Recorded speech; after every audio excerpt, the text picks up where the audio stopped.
What it do? We here in the studio. Went through the freezing cold to get here.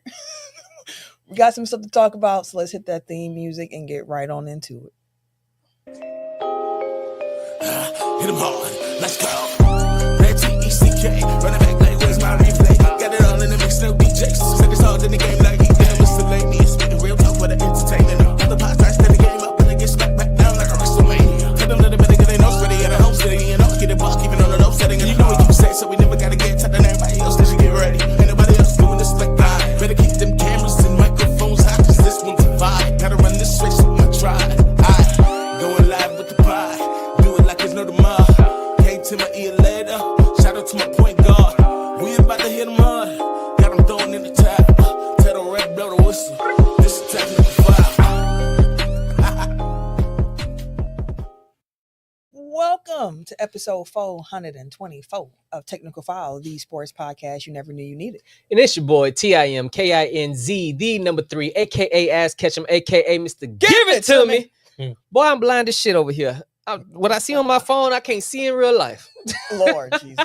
Lord have mercy. What? I'm looking like this. Lord have mercy. I'm the RJ. Only known as The RJ. And I'm Camille, point guard of the crew, the Latifa Lockhart thing. Don't be sighing during my No, intro. I'm tired. I'm sorry. I ain't even mean Oh, here she go. No, I want to hear that shit. I'm Camille. Shit. Yeah. See? Motherfucking Chuckles over here. Hey, and it's your boy K. Harris, the gentleman. The gentleman. The everyday gentleman. 24/7. Or better known as Martin Luther King. Ah, no, here you go. Ain't got time for your shit today. Wait, let's test him to see if he listened last week. What was your actual nickname last week? I have no clue. I didn't listen. It was the I guess title. it was kids. Yeah, I was Kid gonna Cool. say. I was gonna say it was the title. Oh, okay. I guess he Kid Cool Ken. I was like, all right. Boy, every time you ain't here, I'm gonna talk so much shit from here on out. So much. It's gonna be just, I ain't gonna listen. it's gonna be egregious. That nigga, he's missed money because he ain't listened before. He don't care about us, y'all. I do care. But when I be, hey, if y'all had the weather, if y'all niggas in Milwaukee right now know how the weather been, and know that niggas that work in the field I do be out here slaving. Perfect time to put a podcast on. I was just about to say you definitely had time in that surround sound you was in earlier. Echo chamber in that bitch. I'm gonna do better. It's new me, man. It's 2026. God damn, we already a month in. New Hey, Year's it's never- resolution. Never man. too late. Never too late. I started listening to your other pods now. Yeah. Oh, I See? appreciate that. He had to put the see on there. yeah, shit. Ain't got shit to do with shit, but yeah. At least I'm supporting my sis. Fuck us. Huh? Yeah, you got one of us. That's fair. You got somebody. Make sure that you are following us on the socials at Technical File, TECKNICALFOUL on Twitter, Instagram, TikTok, and Blue Sky. Technical File Podcast on Facebook and YouTube. On YouTube, make sure you subscribe, like up the videos, hit the notification bell so you know when we go live every Tuesday evening to record the week's show. Shout out to Charlotte in the comments, Tech File Fam of the Week. What's First going on, comment brother? that we saw. The man behind the theme music, Hey. or the rap on the theme music. Shout out to CEO Hayes for the actual beat itself, but Hey. a beautiful collaboration right there. A lot to talk about this week. Start with NFL. This might be one of the last few weeks here. NFL leads the show. We get to the end of the road for Sadly. the NFL season this year. Going to some NBA topics this week and then do a Royal Rumble preview, which, by the way, join our Royal Rumble pool. Thank you. I was about to get to it. Yes, it is Royal Rumble week. I was struggling with that too. So that means our Tech File pool is back. We're only doing it if we fill it up. So, and I'm not chasing people. So tell your friends, tell your family to join the Tech File pool. You can do that by hitting us up on social. You can do it in the comments of this episode. You can do it by emailing us technicalfilepod@gmail.com. If you're not familiar with what we do at Royal Rumble time, we run a poll. That means that you enter, we assign you a number. If the wrestler that comes out at your number wins either the men's or the women's Royal Rumble matches, you win a Technical File t-shirt. for whatever reason, the people that have won have not been collecting. Yeah. So, Yep. but send me your address and link up with me if you're in the city to claim your prize. I'll go back a year. So if you won last year, you can still claim your prize until Saturday. But yeah, it's fun. It gives you a little rooting interest in the match. So yeah. You should put me at 30. We do not Nah, pull put me the at numbers 30. in that way. It's randomly allocated the day of the Rumble. We released the list. He trying to run them dollars. though. He thought he was bullshitting. He might have some dollars. I know you niggas just putting people. No. That's it. All right. Put me at 50. What that mean? I thought you said 30. Ain't that a 30 up there? Oh, you We looking like all me, huh? blind. It's a Blind. 50. I think that's a 50. I don't know what 50 mean. It ain't 50 people That's in a that 50. room. I mean, if you want to do a cash pool, I'll take 50. All right.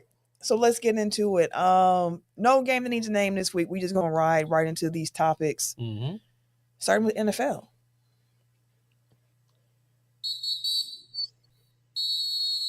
Dang, that's messed up, Shaolin. You got speed last year? Mm-hmm. He got blasted. Yeah, that was a great spot though. It was a Yeah, great it was. spot. Great spot. So championship weekend has come and gone. We now know our Super Bowl matchup with the Patriots going up against the Seahawks. But first, we want to talk about them games that happened this past weekend. First, let me ask, did y'all watch both games, one game? What was y'all watching schedule for the games this week, the championship games on Sunday? That was a deep sigh. Y'all know how much. No, I seen most of the Broncos Patriots game, Okay. and I seen half the Seahawks Rams game. Okay. The half that I did see the Seahawks Rams game was good. That was the second half, but the Patriots Broncos game, the way that snow came in hard. at the end of the third quarter, they still wasn't snow yet. By the beginning of the fourth quarter, it was at least a sheet of snow, at least one whole inch of snow on the ground. It was like during the third, you can see like it's looking a little like is my TV getting blurry? What's going on? It was starting to get a little hazy. Mm-hmm. The next thing you knew was snow, just all over the place, just snow. And No chop. the wild part about that is, and my wife said it best at the moment.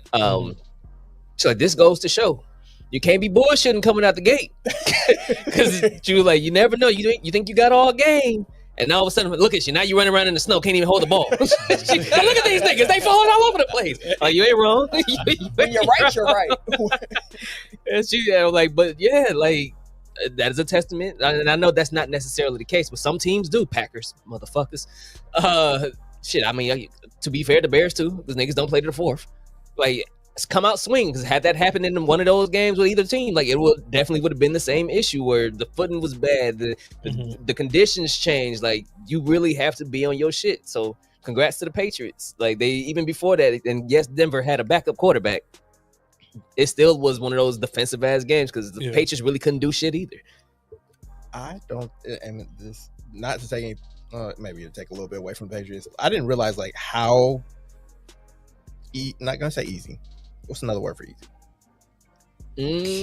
Easy. I was just gonna say, Right, unabashed. How less than challenging their road has been. I was telling y'all. Yeah, they have one of the easiest schedules. Yeah, and even like the draw that they got in the playoffs was not Pretty the favorable. toughest. So like when people are saying they had the easiest road to ever get to this Super Bowl, I'm like, they still got to a Super Bowl. So like, Yes. you gotta give them Yeah. credit for that. For You sure. can only play who's in front of you. But like, their offense didn't look great in that game. I don't think it's really been that strong throughout most of the playoffs. But I mean, again, play who's in front of you. It was. I'm trying to pull up the tweet now. Sorry, that's why I'm like vamping for time. But they like went over the teams that they played in the regular season, which I know we did last week, but it was a little bit more comical the way that it came up. Where it was like fired coach, coach, NFC South. Yeah. So coach. week 1, fired coach. Week 2, fired coach. Week 3, fired coach. Week 4, NFC South. Week 5, fired coach. Week 6, NFC South. Week 7, fired coach. Week 8, fired coach. Week 9, fired coach. Week 10, NFC South. Week 11, Jets. Week 12, Bengals, which you could say both of those two teams could have had their coach fired. Week 13, fire head coach. Week 15, fire head coach. Week 16, fire head coach. Week 17, Jets. Week 18, fire head coach. Damn. Yeah. That's crazy. And That many Pittsburgh- Wait, you go to the postseason. I was gonna say, did The they play first Pittsburgh? team was the Chargers. Well, Well, they still got their coach. fired offensive coordinator. Shit, the Broncos just fired theirs too. After, they said this is not good enough, even with the backup. Not good enough. Like, that's nuts. But to be fair, like the offense was the part of their game all season where it was like, I got the most questions about this unit. And Yeah, their how they're defense operating. definitely was The holding it defense is down. what carried them throughout the season, which is part of why for the Patriots, like Drake May makes plays when he needs to. Like he had 86 yards in the AFC Championship game, Yeah. but he had a big run to move them chains in a very the end of the crucial game. time at the end of the game. Like Mhm. he made the plays when they had to be made. Mhm. And now the Patriots are heading to the Super Bowl. And this is the Super Bowl I predicted last week. And early spoiler, I got the Seahawks winning it because as I saw in the NFC Championship game, which actually had more offense than I expected. Mhm. I thought that was gonna be the banger. I was like, that might be the highest score one. But shit, yeah. No. I mean, that's the division rivals. Yeah, it's the third time they played this. It was Bears Packers in a different division with higher stakes, where it's like it's our third time seeing each other this year. We split the regular season, and here we go. Mhm. We know each other. Hey Tay, if you want to come back home, bro. Why would he? I said if you want to. I know we ain't gonna leave the door closed.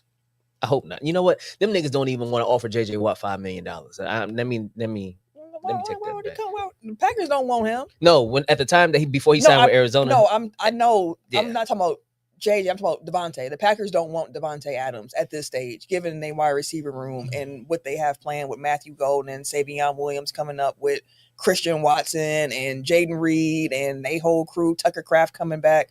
Receiver is the one area for the Packers where it's like, you all right. You were all right. Because I feel like when he was a free agent last year, like I saw people throwing it out there, which made me think that his agent was like pushing for it, but I don't think the Packers were that interested. Yeah, they ain't moving that way. But Seahawks did they think like they figured it out. I thought that taunting penalty was gonna come back. Oh boy, it almost did. and kill them. Because not only did they have the taunting penalty on 4th and 12, Nuts. He dropped the interception on that play. the very next play they went at him. Then shaking ass. Shaking ass. I he's shaking ass. My bad. I understand it's a penalty. I don't agree that it should be. Oh man. Yeah, after Like they- these are grown ass men. Like if you can't take a little taunting, especially the fact that you can do a whole bunch of other stuff on the field, but if you just talk to the sideline, a 15-yard, like that's a great 15 yards. I was very curious what the refs were going to say after the game about that particular, like, because what happened, and the ref were saying, we kept telling him he needed to go back to his sideline. He was not listening to us say, hey, cut it, get back in the game. Hey, you're walking towards, hey. He just made the biggest play No, of I'm not saying that I disagree and I'm not with you. disagreeing with you. I'm just saying he just made the biggest play of the game to that point. Lock in, nigga. Lock in. You've been here before. It's, lock it's in. emotion. We shouldn't be trying to take emotion out of the game. You should. And I said that when they first introduced taunting penalties in the first place. Like, let them taunt. When they like put if the it's high deuces- school games, yes. Like, Even still, man, let them. but I mean, like let 'em that's kids going through puberty. They can't really regulate their emotions, and You you think don't grown want to men encourage. can? They're more They're emotionally supposed stable. They're supposed to be able to. And at the end of the game, it's like it's also I mean, I get it. Penalty is a consequence, but it's like if you talking shit, you're gonna get hit. So like, Yeah. if that's what happens, that's what happens. But let grown men handle their business. It's like, no, you can't do. Don't do that. You're gonna hurt his feelings. You're gonna make him mad. Hey, I think taunting penalties are stupid, but if it's a rule, you got to abide by what the rule is, and you I can't understand And that. you in a luckily, But then, like you said, popping ass, like you gotta. There was a sack. Yeah, I know Darnold got hit, and then like the dude was like popping ass like right behind him, and it's like that's fine. hey, as long as it's not in their face, Popping ass is Bro, crazy. he was shaking ass, he was bro. popping into the crowd. Shaking ass. But no, he didn't thrust. He was only popping it. That man's on here started. Hey, that is He hilarious. came. He was like, "I'm so sorry. I apologize. I shouldn't have did that. I should have was been. too excited. I was in the moment." Yeah, your first thought is to shake ass. Let me throw this motherfucker. I threw Maybe it. more people would be happy if popping ass was the first thing that they went to. Popping ass. Telling you, have some fun.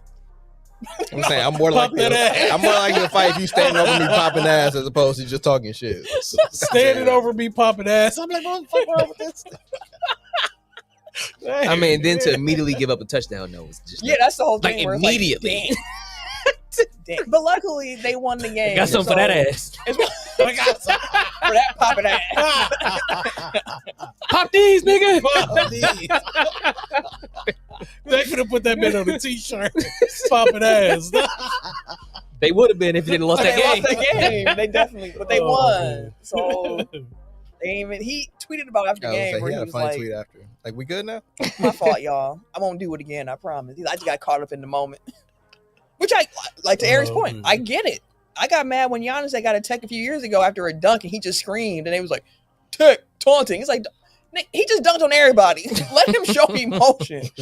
Golly. But yeah, championship weekend was cool. Damn, Bobby. I ended up watching those games later because it was the anniversary of my grandma's birthday. So we got together in her honor to just kind of kick it, hang out, played some games and whatnot. And I watched the games later. But my Uncle Michael had the game on his phone while we was playing games. And he would just react randomly. And I'm like, "Oh, what happened?" He's like, Speaking of locking in, family time with the game. I was like, "Oh, here I go. What happened? What happened?" "Oh, Denver, they ain't gonna do it. They just stupid." And I'm like, "Oh, 42 points in the first quarter. what? Hey, tank on, Bucks. Tank on." But yeah, we got a Super Bowl set. We'll preview the game more in depth next week since there is no NFL game this weekend, so we can do a big Super Bowl preview for next week's show. Oh, I got a question for y'all to think about for next week's show too. Since the Super Bowl joint, it has something to do with the Super Bowl, but it's along the lines of What Bad Bunny songs you want to hear?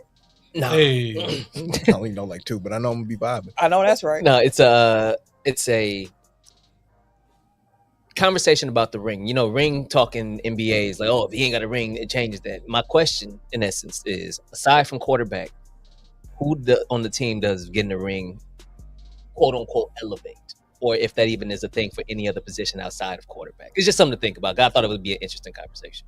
The conversation with that is around Devontae Adams. They feel like if he would have went to the Super Bowl and got a ring, would that have elevated his status from what he already is? And to me and others, I guess, wide receiver is one of the few that a ring don't change shit. AJ Brown got a ring, we don't talk about him differently. Randy don't got one, we don't talk about him differently. Calvin don't got one, we don't talk about him differently. Like, you got to do you. In essence, like the ring, just because he got one, unless he was literally the reason why, like a 250-yard game, 3 touchdown type shit, it wouldn't change the fact of who he is as a player or a receiver. But it was a question around that. In that sense. We can come back to that for sure. We talked about Packers a little bit, but a former Packer has a new job in Pittsburgh, and someone on this couch don't know if that was the right choice to make. And as I cue that up, today is my little brother's birthday. I have a family group chat that is happening right now to say happy birthday. Happy birthday. I'm going to very quickly answer this because it is my little brother. And Do it on the pod. Hey, happy birthday to you. Hey, Happy birthday, dear Mr. Hands. That's our brother. It's not the brother. It's Tyrone. It's Tyrone's birthday. All right, buddy. Tyrone, I'm in the middle of a podcast right now, but I love you. For sure. Happy birthday. Podcast right now, but I love you, brother. We need some new pictures. Yeah, we need some new pictures. All right. Okay, sorry guys. I love my brother. Mike McCarthy though. Yeah, speaking of trash. Whoa. Wait, I'm joking. First of all, you ain't gonna talk about my family that way. Goodness gracious. He took our pictures. He did. But no, Mike McCarthy. I had you in my house. Right. No, but Mike McCarthy actually got hired as the new head coach of the Pittsburgh Steelers. I personally don't feel like it is a good choice because Wait, why? Okay, I'm gonna say why it makes sense first. Okay.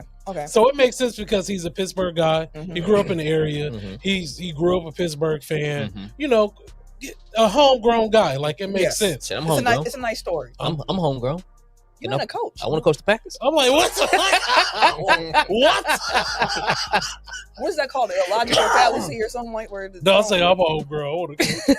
But so I mean, shit, I'll take you to coach the Bucks. So. hey man, Can be the worse. GM. Let me be the GM. Absolutely not. I gonna be on turn this 2K motherfucker and around, boy. absolutely We need to lose, so I'm fine with you making Ain't that a bitch? But yeah, I don't feel like that's the reason why I feel like it's a good fit and it makes sense.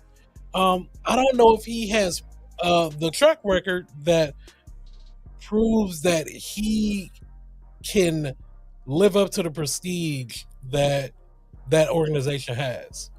Like he has like huge shoes to fill with Mike Tomlin being gone and with 0 losing seasons. Like that is like impossible to do. It all depends on what they're going to do. They got to figure out quarterback. They have a lot of things that they have to figure out. And if he's going to have a short leash, like it may only last maybe 3 years, and they be like, "Well, you ain't it," and they go to the next guy.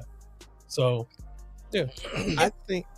I was going to say one thing that was interesting about the Mike McCarthy hire is that he doesn't fit the mold that they normally go with. They normally go with younger guys who are going to be there for years and years, as we talked about. If you look back at their coaching history, but it seems like the Steelers feel like they're in a win now bucket, and they wanted to get a coach in there that they felt could kind of just continue on with what Mike Tomlin had already established. He's a comparable quarterback. Coach. Like he knows how to do. He's a coach of Cowboys, coach of the Packers, stuff like that. Super Bowl winning head coach. Yeah, so he knows how to win. He knows how to be a head coach. But just being the fit to that culture, I'm still not 100% sold on. I think it's fair. I think Mike McCarthy, it's kind of like a meme at this point, like because Cowboy fans are so passionate and illogical most times. Like he had a very successful stint in Dallas, and I think that's especially when you consider that I think the Joneses kind of handicap their coaches more than ownership typically does. Like the degree of difficulty to win in Dallas is a lot higher, I think, because of ownership. And like, granted, it didn't end great in Green Bay, but he still had a very successful stint there. And Aaron Rodgers is talented on his own for sure, but I think a large part of his success was having Mike McCarthy kind of like shepherd the early part of his career. Which I don't think is talked about enough with his ability to develop quarterbacks, because even when he got there, Brett Favre was coming off one of his worst years. Like that was the 4-12 season right before he got there, and then Brett Favre in the NFC Championship game again. Even Dak, Dak became one of the best quarterbacks in the league under Mike McCarthy. So like I think because the playoff success hasn't been there since they won Super Bowl essentially in Green Bay, like people look at it that way. But I think that if you are Pittsburgh and you think that you have a roster, say for quarterback, which we can circle back to, but if you think you have that roster that is knocking on the door of a championship, like he has had successful programs for the better part of the last 2 decades, and I don't think that he's a step down from Tomlin in that regard. Like Tomlin's another guy that has had consistent regular season success and hasn't really done much in the playoffs in the last 15 years. So let me ask y'all this. Would you have rather, if you were a Steelers fan, would you have rather have had John Harbaugh or Mike McCarthy? Harbaugh. John.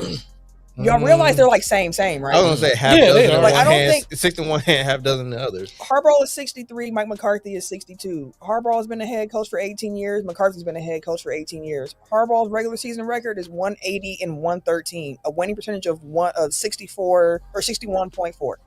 Mike McCarthy, 174, 122, and 2 for a winning percentage of 80 or 61. Harbaugh's teams in Baltimore made the playoffs in 12 of his 18 years. Mike McCarthy's teams in Green Bay and Dallas made the playoffs 12 of 18 years. Okay. Harbaugh's playoff record is 13-11. Mike McCarthy's is 11-11. Harbaugh won his only Super Bowl appearance in 2012. McCarthy won his in 2010.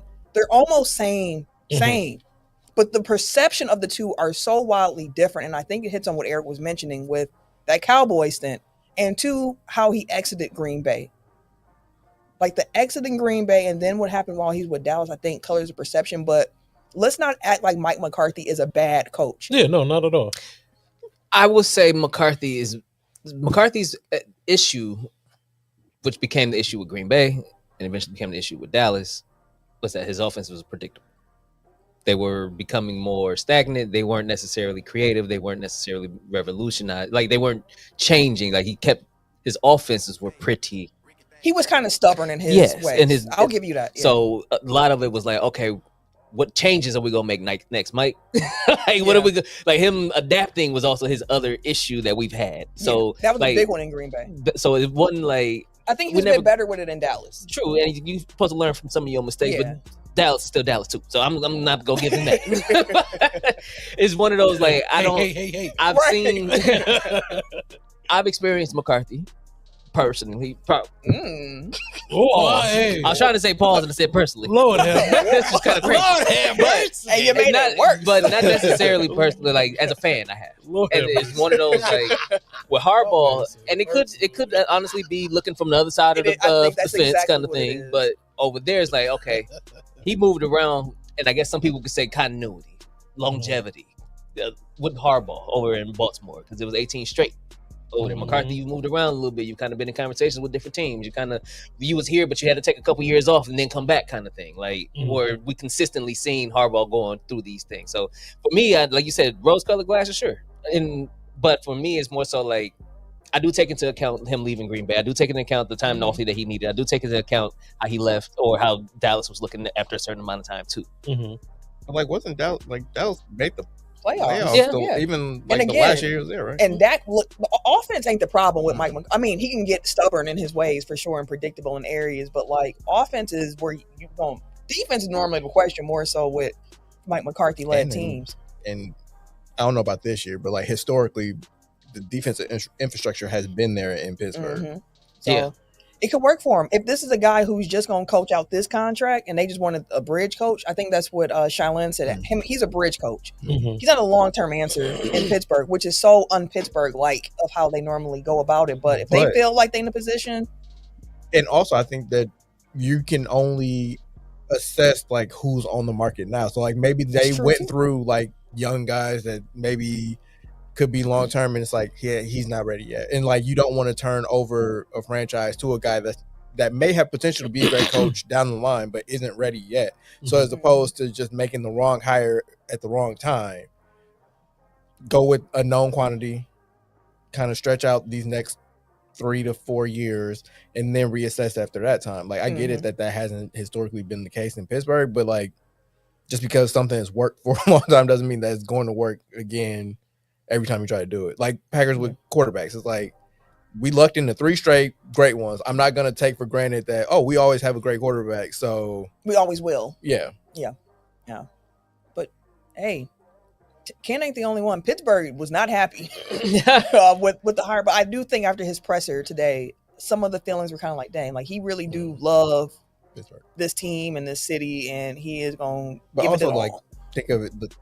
If you want to say Harbaugh and McCarthy were same, like McCarthy and Tomlin are kind of the same. And if they just ran him out, I can understand why they wouldn't necessarily be excited to bring in a guy that has a similar kind of pedigree. That's a good point. But from one former Green Bay Packer coach to a new Green Bay Packer coach, the Packers have the defensive coordinator now. Yeah, kind of surprisingly. Or I think we expected the process to go a little bit longer, but they did hire a defensive coordinator, Jonathan Gannon, former head coach of the Arizona Cardinals. I don't know much about him. Outside of him punching his running back on the sideline? Yeah, and I think I had smoke for him when he did that. But you did. Did he punch him in the chest, or where did he punch him? I don't know. He hit him somehow. I think he punched. I think he punched him in the chest. It looked like chest or stomach. The sternum area. Also, how do y'all feel about the hire? I mean, outside of the punch and the shady business of how he got hired as the head coach, because apparently he's part of like a tampering thing. Outside of that, I don't really care about listen, just keep the scandals away from here.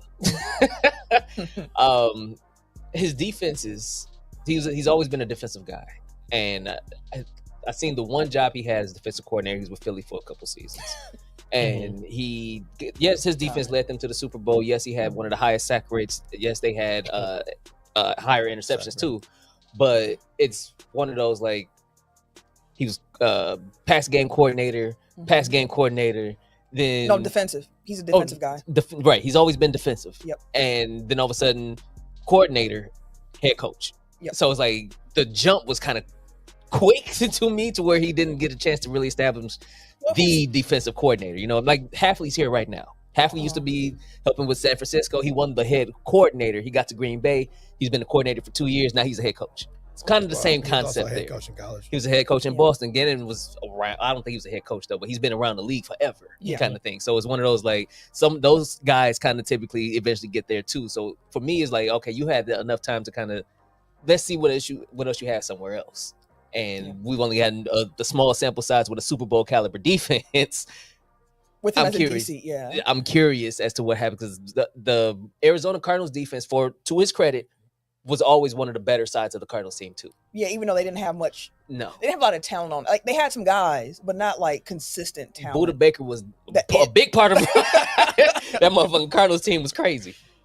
But we got McKinney over here, so if he knows how to do something with safeties, you know what I mean. I mean, that can help. It won't hurt. Well, here's my question. Like, again, not knowing anything about him, scheme wise, like, what does he bring? Is it similar to Hafley? Is it different from Hafley? Is it something that we've seen before? Is it like going to be something radically different? Like, does he have the personnel in house now, or at least projected personnel, to kind of is it like this? Yeah. And like I saw that, I think Micah Parsons' brother was like, it's a good hire. So like at least Micah seems to be on, or at least his family. Team Micah seems to be on board. Shells in the comments said that he is very whelmed by that hire. He didn't say very. Oh, I am whelmed, just whelmed. And then hey Jazzy, see you in the comments. Appreciate you for tuning in live, saying something to us. Last week when we had the conversation about who the Packers should pick for their DC, I said the type of guy I want is someone who can see the ingredients in the kitchen and cook some good, even if it's not exactly what he planned to cook in the first place. And that is one thing Jonathan Gannon is. Because if you ask him directly, what is your scheme? He is very famous of saying, I don't have a scheme. My scheme is based on what's in front of me. Like, I am going to mold it based on the players I have in front of me. So at least he has that characteristic that I was looking for. But also wasn't one of my top guys on the list. And your question about what is he going to run, it's been a really interesting conversation around the Packers sphere of things. Because if you look at each DC under Matt LaFleur, from Pettin to Joe Barry to Hafley and then now Gannon, it seems to be a directive from Matt LaFleur on exactly how the defense plays. And from there, the coach can do what they want.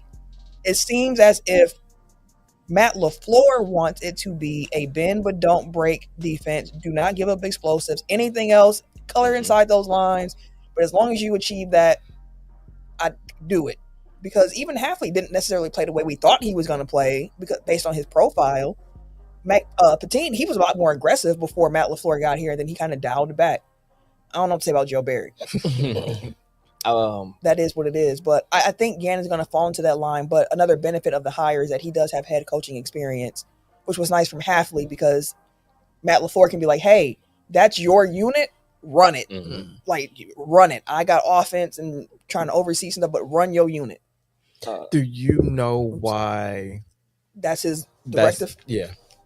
I think that's just his philosophy.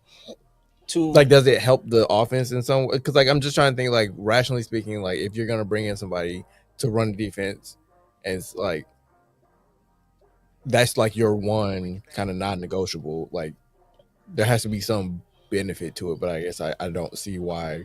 I think the general benefit of running that type of defense is that you give your offense the ball back and you're just like, hey, they didn't put no points up, we're going to put the points up. No matter how much time they waste, when we get the ball, we going to score. And defense, if you can just hold them under this number, we feel confident that we can do our job on our side. That's my guess. To answer and piggyback off of Camille about the style, very similar to LaFleur in the I got who I got. I don't necessarily have a system. We finna figure it out. But I want to put them in the best position. Like Hafley, from what I was seeing, he's very also hands-on when teaching defense too. Like a lot of people was like Richard Sherman was one of them people that was praising Hafley. Like, hey, he's in there. Like if the technique is off, he's gonna stop practice. He'll teach you the technique. He'll get Gannon's the same way. As far as his philosophy is very similar to Hafley. Don't give up big plays, create turnovers, and play with high energy.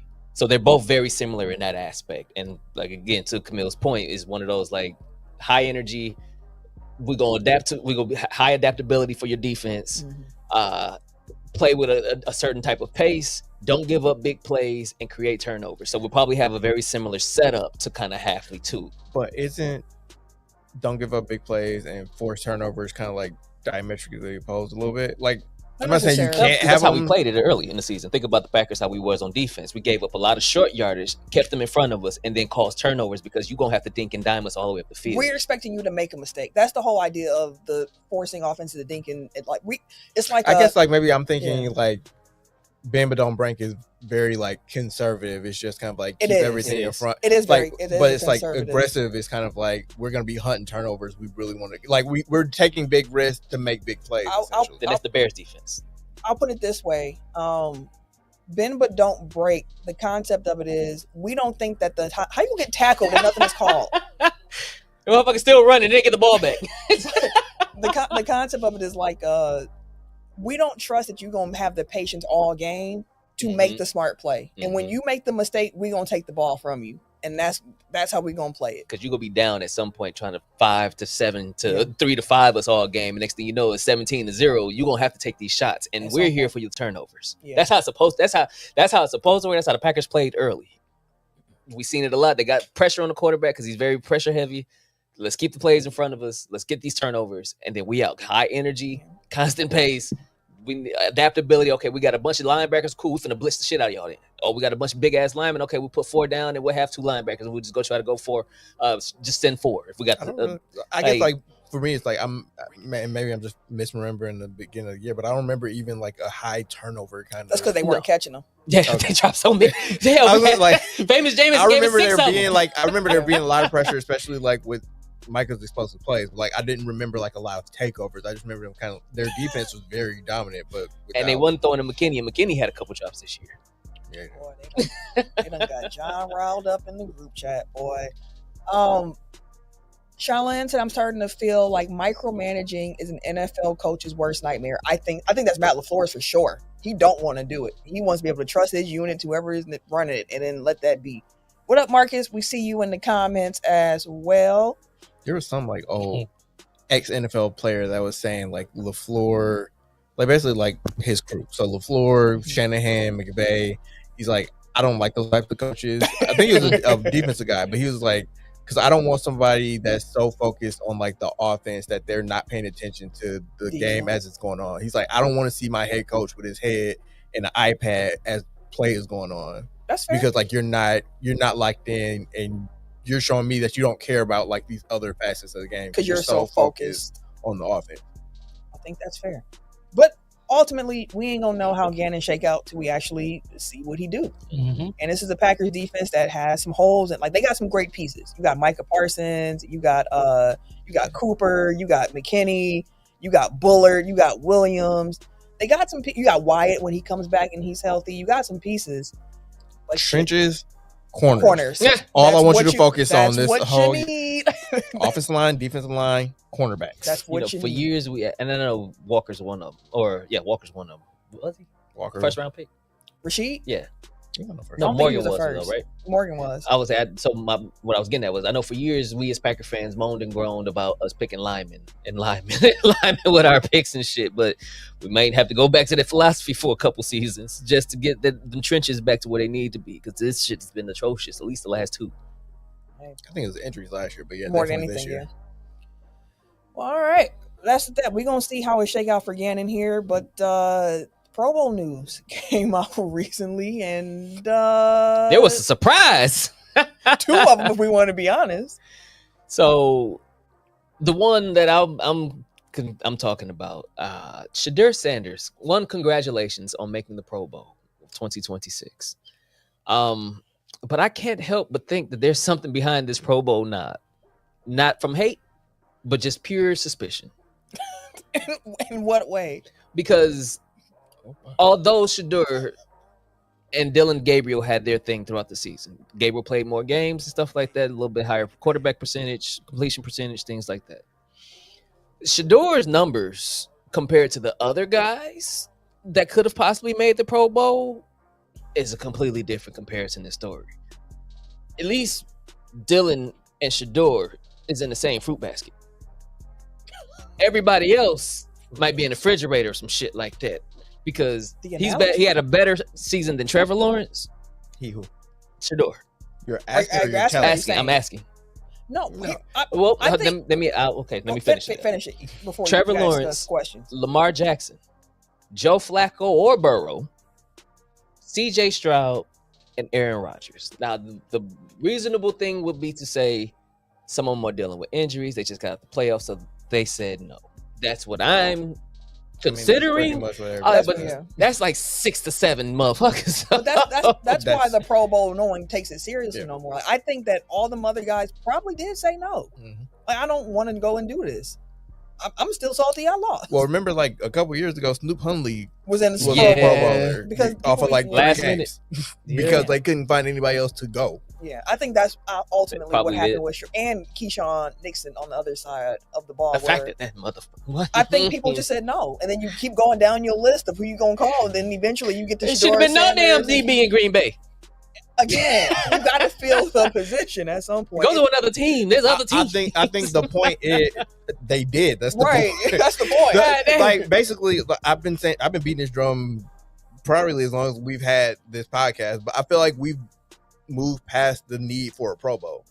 Like they keep trying to do things to fix it, to make it more like to make it even partially relevant. It's like if it's the week in between Super Bowl and or conference championship and Super Bowl, like you're not gonna have off top, you're not gonna have two teams worth of best players because they're preparing for the Super Bowl. You're probably not gonna have the people that just lost in the conference championship because they just had a heartbreaking defeat like this close to the Super Bowl. Also, they're probably dealing with injuries because they're just coming off of playing a high stakes football game. You've already got people that probably were on IR from the regular season or from earlier in the playoffs. Like, it's just like there's no need to play the game. Like, just do the all pro teams. Be like, here's an honor. Congratulations. You can have like the NFL awards or whatever. Like, do that whole thing. Make it an honor. But like, as far as actually playing the game, like you're watering it down because like so many, it's a football game that isn't a football game. It's a flag football game now. Right. Let me ask, when's the last time you watched the Pro Bowl? Years. Middle I'll see school. some highlights, maybe. Yeah, when they used to do the challenges and stuff. Man, How long ago was that? like 5 God. years. I don't remember. I mean, they They started was bringing doing them back. the punt. They Yeah, brought that the was challenges just back. last year or the year before. I was just watching some of the Oh, challenges. Because it's I the Pro Bowl remember. games. Yeah. right? Yeah. I think that was last year we were watching. I had the actual Pro Bowl game. I think I've seen a quarter each year, but I I haven't don't- watched the entire game. I haven't watched in the Pro years. Bowl. I don't think since we've had this As podcast. far as Like, what's the point? Yeah. There isn't. What's the point? Like, it definitely isn't. He's a 3-time Pro Bowl. Like, that don't mean anything anymore. I'd rather watch them do actual mini games from Madden and make it a competition. The Madden mini game challenge at the Pro Bowl. those, they kind of had it close. Like last year, they had the moving targets and shit for the quarterbacks when they had to throw them. They was far as hell in like the little stadium and shit. Like they tried to up the ante a little bit, but I'm with you. Well, like, nobody's going, like, even if they did play a game, like, it's going to be 30% because nobody's trying to You get hurt. Yeah. And they already are banged up probably from the the regular season. season. So they definitely aren't going That's a full fact. speed. That's a fact. Shaolin said the same could be said for every All-Star / Pro Bowl game. They all have gone downhill.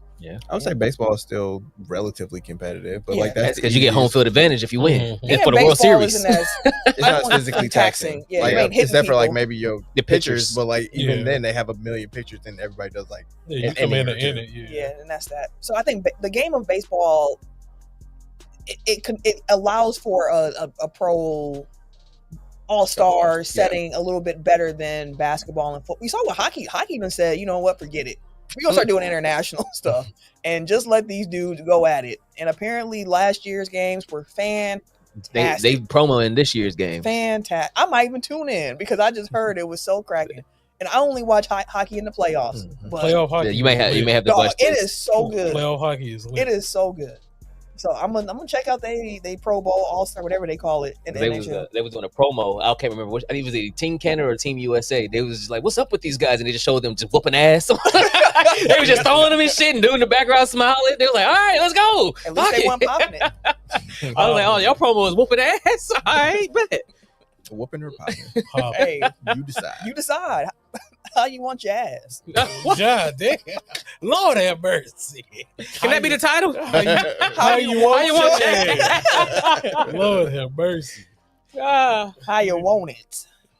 Shout out to that Tupac. Mhm. How you want it? All right, let's get into some How you want your I do have an ass? idea for the title and the cover though. Okay. Shake it ass, Mhm. and you got Beasley fussing at what's the name? We can talk about it Stevens. afterwards. We gotta move on. Let's move. We moving into NBA right now though. Hard segue. Exactly. Yeah, I don't even know how to. Yeah. Hey, I was trying. That's why I looked at the joke though. Yeah, because you had to let it. Because the first topic in NBA is sharp turn into something serious. But remembering Kobe, it's been 6 years since his tragic passing. I know I'm not the only one, but the world ain't been shit since Kobe died. It's like it's crazy and it's ironic that like for real everything with the shit as soon as he passed. But y'all, of course, y'all been watching for the longest. Y'all know how much Kobe meant to me and everything. But what were your favorite Kobe moments? Kobe moments. Mm-hmm. Man, one of mine is off the commercial he did with Jalen Rose. I still think that's one of the Yeah. funniest things I've ever seen. 81 olives. Where he wants 81 olives. That's I just looked at them. that's peak No, I'm kidding. comedy. Just two. Though, actually, to be fair, his commercials were fire. Like the Oh, Nike, yeah. LeBron, and Kobe Yeah. commercials was my With the favorite. puppets. The championship rings was my favorite one out of all of them. Even the one his retirement, like he did have really Yeah, good yeah, commercials. fire The commercials. Nike commercials was fire. That retirement when he was doing conducting the choir of the audiences that hate him, Yeah. Mhm. that was cold too. Then That he had was a commercial cold, with Kanye. What the More. fuck are you talking about? Kobe Bryant? More. What does that mean? Kobe Bryant? I was with him. I'm like, what the fuck does that mean? Yeah, it's crazy. We lost both of them in 2020. Damn. And that day was so crazy too because you had the Kobe news in the morning and Edge returned to Royal Rumble that evening and it was like, oh, Edge can wrestle again? But dang, I'm sad as a mug. Yeah. And Also- the world shut down 3 weeks later. Right. Mhm. Right. I think too the like on court Kobe stuff, I do still think his retirement game is still one of the best Yeah. moments because it was peak Kobe. That nigga took like Mhm. 50 shots You can't write that And shit. he's heating up as the game went along. and they needed it. And they needed every bucket. And Every his single teammates one. were like, "No, we ain't gonna shoot it. Hell You no. shoot it." Yeah, Julius Randle was just talking about it recently. Mhm. He was like, "Yeah, no, we knew what it was. Like, if you look, my only shots was like putbacks." I think he only had 2 in that game. Yeah. He was like, "Nah, it was all about Kobe," and I love it. That was just the love. I loved his retirement tour. I think for me, because I was someone who hated Kobe Mhm. for like the first majority of his career, Yeah. in large part because of you. Hey man, it be like that. It do. Sometimes people be super fans. And you be like, I've I can't. never been like this for anybody. Oh, I was But just gonna say Kobe. you didn't do it. I was Like, like, no, nigga. I know. Like I was like borderline obsessed. Like Yes. no bullshit. I mean, you had a Kobe fro Yeah. for ages Yeah. because of Kobe. Well past the expiration date. Yeah, Hey, no, he had it for a while. Yeah, it Hey, was the- relax, man. Nobody talking about all he this. went from Kobe fro right to the locks. Yeah, right to locks. Right out to here. locks. But Lock yeah, life. Kobe had some killer moments, man. Like he was different. And I think too what get lost now is the defense of Kobe Bryant, which is part of why I ended up respecting him. Like Mhm. I didn't really start respecting Kobe's game until like 2010. Okay. 20 like it was almost like the end of After he stopped I was winning like, was championships. number 8 or 20? it was like right when he tore his Achilles, like that season I was like, Kobe cold. And then he tore, and then he tore his Achilles and I was like, I'm like, I've been telling you. Like, cold, man. You can't front on it. And those were the lessons I needed as a sports fan too, which is why like sometimes I hear conversation from younger fans and I'm like, y'all just ain't lived through enough Yeah. things in sports yet to understand it. But like, appreciate greatness. Like Kobe was due, who made me realize I wasted too much time hating him and not appreciating what he could do on the court. Mhm. Like Kobe was cold, and I wish I would have appreciated it earlier. I don't know, game winner against the Suns. Yeah, he, did that. He pumped that fist hard. Yeah, to be fair, like I liked him, but I didn't respect his game until, like you said, later on. I think once he became 8. After that, You mean mean 24. I'm sorry, 24. So you After got that, on before I did. but because I mean, I did like Shaq was one of my favorite pplayers when I was younger too. So I liked Shaq's game. I like Tim Duncan. Like, right, I was like Shaq was dying, bro. Cold. But Shaq and Tim Duncan was like there, and Lakers and the Spurs played each other forever. But yeah, they did. yeah, so I didn't really respect his game or really care for him like that until post sack trade, post jersey change, post life change. Like after all of that, I was just kind of, and I just was watching him, and I got a little bit more enthralled into the actual game. I was like, you know, this nigga is kind of mad nice. Like I give him that. Like once he got it with Paul Gasol is when I gave him more respect. That's fair. Like After once, Shaq left, because he got my the brother name used to rings. love that team, and so I heard nothing but was a great team, nigga.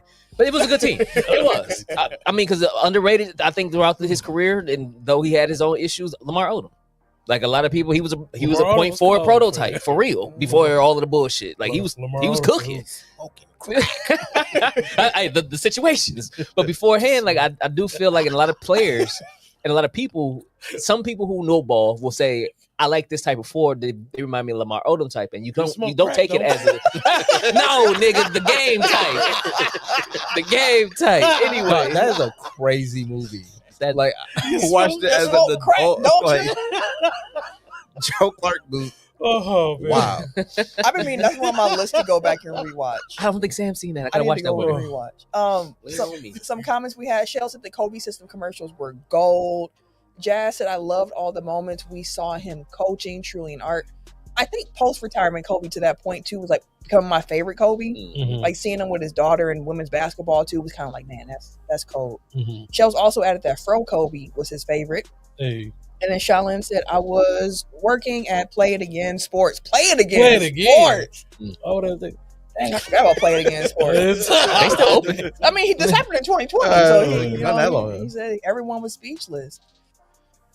Yeah, we Play It saw it Again on Sports. TMZ, and then like I text show Ken. I Ashley text is, Ken like, she's like, immediately. No, Nigga, Ken. I can tell you the story. Nigga, I know exactly where I was. Which one? The I grocery know the store? times at Pick and Save. Somebody was on their phone. It's just a whole bunch. We getting fruit and shit. Somebody was like, Same bag. "Oh shit, Kobe died." We look. We're like, what? Hell no, nigga! Literally, everybody huddled together. We all on our phones, like, wait, hell no. We gotta figure out, dog. And with all the credible sources and shit, sick, fam. I couldn't even shop, bro. I left my basket, walked out. I ain't gonna lie to you. I came back to the car, I was tears in my eyes. They looking at me like, man, what happened? Like, oh shit.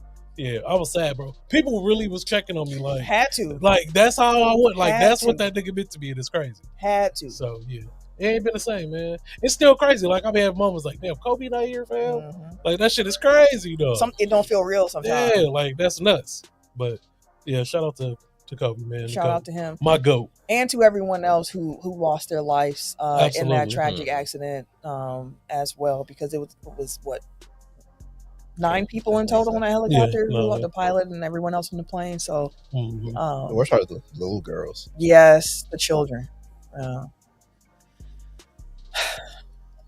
Tough. And how do you segue? Talking about tough. I mean, the Giannis conversation. Like I had this in my mind going back to like last Wednesday or Thursday. One of them games where who they play last week? OKC on Wednesday. They did, yep.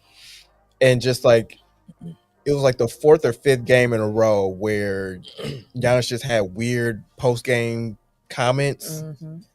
and I'm like, his body language on the court was just off, Atrocious. and I'm just like, it's time to have the conversation, like amongst us. Like I get it, like it's been going on, and like we've kind of been having these conversations like off mic, but it's just like Mhm. taking stock of where we at with this. Like what are we doing? Why we know where we are, but like Mhm. let's just be honest about like what we're seeing, because like we've had conversations about like his lack of defensive effort, Mm-hmm. and it's hard to criticize somebody that's brought so much to the city, to the team that you root for. We've won a championship. He's made us more relevant in the last 10 years than we've been the previous 40. Mhm. And it's like you don't want to force that person out, but also to me, it's like, I don't want you here if you don't want to be here, and it's only going to tarnish your legacy if you keep like trying to be 1 foot in, 1 foot out. You know, using your intermediaries to plant stories about like, oh, maybe he wants to go here, maybe he wants to go there, maybe he'll ask out at this point, maybe he will turn down the extension, maybe he wants to be in, you know, like all these other stories, but you still trying to keep your hands clean. But I ain't asked for nothing. I'm loyal to the soil. I'm here. I'm a Milwaukee Buck. I want to hear my. It's like the worst thing you can do is insult the intelligence of the fan base, because these people will ride with you, and it's understandable if you're frustrated and you want to go. Right. But like playing in people's faces is only going to make people. It's only going to upset people and make you the villain that you're apparently trying not to be. Yeah. So let me pull this up because I don't remember exactly what I asked. I was like, I want to get off. Sorry, not professional. Yeah. I apologize. Well, okay, so real quick then, I'll jump in real. So y'all know how I feel about LeBron right now, right? Are y'all having those feelings with Giannis? Like, hey, let's just figure out life without you. I don't. Right at this point, or like, where are you guys right now? I think, and I'm only speaking for myself. I don't, you two can chime in if you feel something differently, but I just want clarity. Yeah, same. Okay. It's like I said, like I don't like the whole. I'm trying to stay the good guy, but I'm gonna let everybody else kind of do my dirty work for me. Okay. Because it's like the Bucks, I appreciate their stance. Is like, we ain't gonna do nothing unless you tell me. We hear from your mouth that you want to leave, and then we'll work to get you where you want to go, or work to get you out of here, essentially. Okay. Because like they're basically calling this bluff. It's like, you want to play games, we can play games too, essentially. But it's like, if you think that this is, we've reached the end of the road and it's time to part ways, that's fine. Don't fuck us over on, I'm only gonna go to one team that doesn't have assets. Like, give us the opportunity to recoup some of the assets that you forced the team essentially to part with over the years in hopes of keeping you around. Like the Knicks, it's like, I don't want shit the Knicks got. Like, maybe you can flip whatever the Knicks got into something else, but like Cat is at his worst trade value. Yeah. Knicks Twitter is completely done with Mikal Bridges, from what I can tell. I don't know if that means for his trade value, but we ain't getting 5 picks back for him that y'all gave up for him in the first place, I don't think. So it's like, give us options so we can play people off of each other, figure out like whatever it is. Like, just don't make it so that it's, you know, one team or bust, and then that team just shortchanges you, and then it's just you being miserable all year or walking after next year. For me, I'm gonna be very brief with it because we already pushing on an hour for the show, and we still got the Rumble to talk about. I'm just tired of it. Like, I said it years ago on this show. Hey, Giannis become a superstar. Get ready for lots of rumors around him, because that's what happens when you have a superstar. But the way we're watching our superstar operate is the part of it where it's like, dang, why can't any Wisconsin MVPs just be normal at the end here? Like, why does it always have to get this way at the end, where it's just, you feel the tension between the fan base and the player and the organ, like you feel it. So for me, I think the first thing for the Bucks is we need to see what happens February 5th. What is the trade line going to bring for the Bucks? I think that the injury to Giannis this time around, with, as Kyle Kuzma called him, Dr. Antetokounmpo diagnosed himself. Right. That made me laugh. Kyle Kuzma made me actually laugh out loud when they were like, he said he's going to be out for 4 to 6 weeks. He said, yeah, doctor. He's a doctor now, huh? Dr. Antetokounmpo. Yeah, I hear it. I'm not going to hold you. Kyle was with you on that. I'm like, so you just out here self-diagnosing the media after the game like that, huh? What they probably gonna tell me is, but he's been through it, so I get why he was like, yeah, this is the same thing I've did before. I feel like it's gonna be 4 to 6 weeks, but like, one, I see the team just at the trade deadline. Are you buying? Are you selling? Are you trying to swing for the fences, which I don't think they should do? Let me be very clear. I think the Bucks should not make any desperation moves at this deadline. If anything, find you some solid role players that you think could contribute to a winning culture going forward. But for the Giannis piece of it, we're not going to get any real clarity until the summer. And even then, it still might not happen because October is the earliest that he can sign an extension with the Bucks. So it feels like we're going to be in this will he, won't he thing for like another 8 months, 9, 10 months. To me, unless he gets traded. Which I don't foresee, but I would be extremely surprised if he gets traded in season. Like, I think it's an off-season thing. So, but it's like, if that's the case, then why are you doing all this shit now? Like, it just like you only make to an untenable situation in the locker and for the team, for the city, so on and so forth. So, like, I'm tired of that aspect of it. But the reality is, I don't think we get a resolution anytime soon on it. I'm with y'all on a resolution. You just actually sparked something. So I'm gonna ask a question before I go into it. Because I might have to throw my hood on because of this shit. Have they said what his injury is yet? His actual timetable? Doc just said, yeah, it's what he said, and we don't have a timetable. But Yeah, that it's what sounds he great. said. So, But the Bucks medical team has also notorious for the last few years been very tight. They haven't even announced officially the Kevin Porter Jr. injury. All we have heard is oblique, and he's going to be out for a while. That's it. They have not given us any other details. But I think the Giannis piece of it offers them flexibility to not promise that he's going to be back this season. Doc said they're not shutting him down. But if things continue to take a turn for the worse. Don't make sense to bring it back. Right. So, well, I guess the follow-up question Get your draft picks. Is No, how fast or soon do we usually know? Like, when he's gotten hurt before, didn't they usually give us within a couple of days? Like, within 24 to 48 hours of his injury status? Normally. Not Typically really. within 2 days. For the Giannis ones, they come out. If especially they I'm think it's just serious. thinking back to, like, when he bent his knee. Like, I feel like it was kind of, like, up in the air. But it just said knee hyperextension. But they like, gave us something, not him.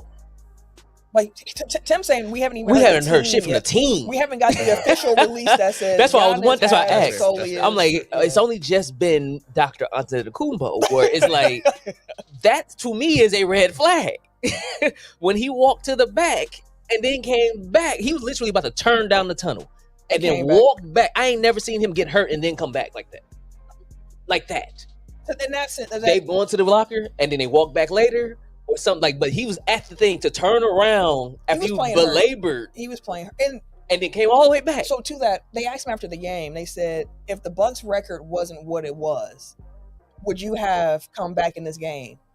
And he was pretty much like, no. Like, if the Bucks were in a better spot, first half where he came off the floor and started to go down the tunnel, and then he came back because in his mind he's like,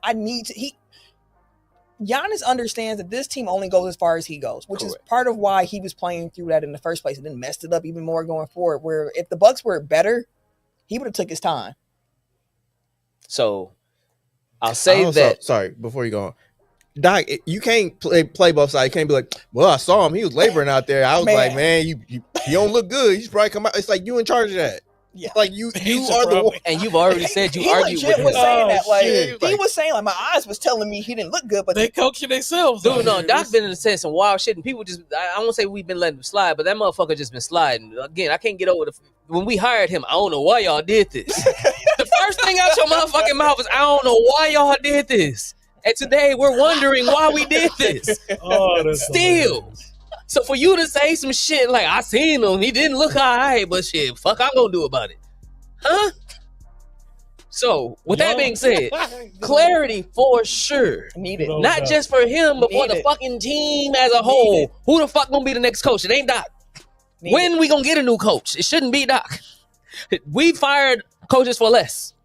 That part. But I will say this. I do think that Giannis getting hurt saved Doc Rivers' job. No, that should have been the first thing out the door. But hear me out the why. Because if you feel like coaching is the problem and a new coach can help you get to that new level, which I feel like everybody should have seen by now, if that's the case, you do it and you make the move. But if there's no Giannis, there ain't no chance. We know that. Like, let's not... So then what the fuck we holding on to him for then? Because what's the point of making a change when you already know, like, the season is lost? I will say. For my own... He's already doing a great job of tanking it. Yeah. Let him keep doing it. Right. Like from the tanking perspective, cool. He's doing what I need him to do. But for my mental health, like I just don't want to get to a point where it's like, they get the highest lottery pick that they can. They make some move in the offseason that allows them to bring in a second star. And then it's like, oh well, Doc is Doc here. is, Doc He's is still here. reinvigorated. Like, He wants to come back Get and him the just, fuck up out of here. Like, I need to know for sure going into this summer, we're gonna have a new coaching search and bring in We somebody. ain't gonna have that and that's why I clarity said either. clarity That's across what the I'm saying. fucking board. That's the only reason why I'm like, just fire him now, so I know that it's That gonna would- be a clean. it ain't slate no going chance. forward. They ain't gonna do that. They ain't gonna do that. But with Giannis, like He you said, steps down, whatever. He old, retired, bro. like with Giannis again, Them keep hips it a buck. bad. And if you keep it in a buck and saying you don't want to leave, okay, we should leave it at that and believe that. And the franchise should move the way they should. And again, we're gonna get our answer in October. So we just October's crazy. That's the whole point. But it's so long to go still. Like we have a whole summer of rumors to go through. But I've always operated under front office has more. They're working with more information than we are. Yes. They know him personally. They know where he's at. So like that's why for years when all this noise was going on and they never really wait. Like yes, they made moves continuously to kind of keep him happy or whatnot. But like they've always operated from what I understand is like just they've always had like he gonna be here. We're not worried about these rumors. He gonna be here. Now it seems like the tenor has changed a little bit, like that forceful language. Like yeah, they're still saying that they're gonna be buyers, but like it doesn't seem like how it used to be. Like Zach Lowe was always like they're projecting confidence that Giannis gonna be there long term before he would sign his extension, and then lo and behold, he would be back. So I don't know, it just feels different this time around. So, but like if I brought that up to say if they understand like yeah, he's not signing the extension in October, then you do need to move him sooner rather than later for the health of the organization. That's the thing. Like we need the clarity, but I'm not sure if we're going to get that based on how this season has been unfolding with the back and forth nature of it all. Also, apparently, like there's agent intrigue. Yeah, but I saw someone else say like that be happening so often in the background that don't put too much stock on it because that's a common thing. Oh, and another thing, I know is we talking about the Giannis, but and I said the team as a whole. Trade these niggas too. Right. We gonna what value we can get if you can bring somebody in, better please do, because goddamn, like I'm tired of watching these niggas. You get ready to watch some more. Listen, Bucko. I'm cool with if the team was built to look like ass, okay. But I don't want a team that was supposed to not be ass being ass. But here's the thing. But this team was only not going to be ass if Giannis was healthy. Correct. But I mean, shit. We're also used to supporting cast members But that are worth a But damn. I mean, in the offseason, when you saw how the team was constructed, we had the conversations Yeah. multiple times. Yeah. Like, it's a roster that is maximized around Giannis. It is his show. There is no second superstar. It is his show. So if anything happens to him, it's lights out. It's lights out for this Bucks team because they're not constructed to survive it. Yeah, I even mentioned like I was worried about when he goes to the bench. 'Cause it was yeah. like I don't see another. And now they don't got Kevin Porter Jr. either. With as many flaws as he has, he brings exactly like His availability needs to be his best ability now. Yeah, I think I tweeted a couple weeks ago. I was essentially like Rollins, Green, Giannis, if he wants to be here, then that's just because he's part of the deal. Everybody else can go. Like, have we seen Pete Nance in this game? I don't recall seeing him. I don't think Pete, because that's the only other person I got kind of an interest in on this Bucks team outside of Rollins, Green, and Giannis. KPJ out. We don't know when he's coming back, so that is what it is at this point. He can get the fuck. And I saw they were looking at Miles Bridges. Like, I might actually be done if that was the move. Well, yeah. So we'll see. That's the thing with the Giannis situation. Ain't gonna be no resolution no time soon. Like, you're get some clarity at the trade deadline, but not much. Just some. Real quick to wrap up NBA for the week. I just wanted to say shout out to the Charlotte Hornets because they've been hooping to blow out the Sixers by 50 points. Well, they were up by 50 during the game. They ended up winning by 37, but they were up by as many as 50. That's crazy. The second time this month that they had been up by 50 on the team. That team healthy with LaMelo and Khan and Diabate and Bridges and Miller, it's a solid 5. And their bench is playing well with Kalkbrenner and Sion James and Colin Sexton and these guys they got coming in. Like, Charlotte has been hooping. Shout out to Charles Lee. Shout out to Charles Lee for sure. And could have had him. Yeah, but who knows if he would have still been here by this point. To the Charlotte point, though, if you look at the stats going back to January 1st, the Charlotte Hornets have been the best team in the NBA. They've had a top 5 offense and a top 5 defense. And, of course, when you blow teams out by 50, it's going to help the net rating. January has been a Charlotte Hornets month, and I just wanted to say shout out to them because they've been injured and bad for a long time. Shout out to their fans getting to see some victories. And Charlotte, keep on winning. Pass the Bucks in the standings, too, while you're at it. Would appreciate it. Also, shout out to the Clippers. They have really they've turned it around. Mm-hmm. Like 15. They had a stretch of like 15-3, which again, they said it when they released. This ain't about Chris Paul, which makes me think it was about Chris Paul. They got rid of him and been taken off ever since, which is crazy. But shout out to Charlotte. Oh, Charlotte, they're only paying Griff and Doc right now. They're not paying. Yeah, they're not paying Bud because he had a coaching job, so that came off the books. So they fired Doc. Then they be paying 3 coaches to get the new one. And we used to that, so I was cool with that. Ain't my money. Ain't my money at all. But let's get into wrestling, previewing the Royal Rumble taking place this Saturday. On my husband's birthday. Happy birthday. The mayor. To the mayor.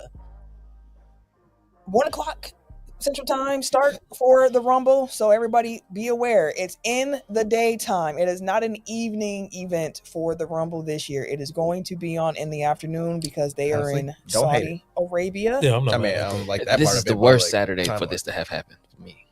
So much going on. He said, "Why I gotta do it this Saturday?" Too busy. No, I hear you. And it's at 1 o'clock, so if you got stuff to do in the middle of the day, Baby shower at 2. Oh yeah, that's right. You're gonna miss them. Yeah. Tamara got 3 games: 140, 230, and 440. You'll be watching Sunday. you already missing something. I'm already gonna be. I'm like, fuck. But Rumble is one of my favorite. I sit and watch the Rumble all the time. All you gotta do. This is gonna be difficult. Just mute everything on your phone. Like turn off all your alerts. Listen, I'm muting everything in life. I'm figuring it out. Just mute everything, and then you'll be able to watch it that evening when you get home.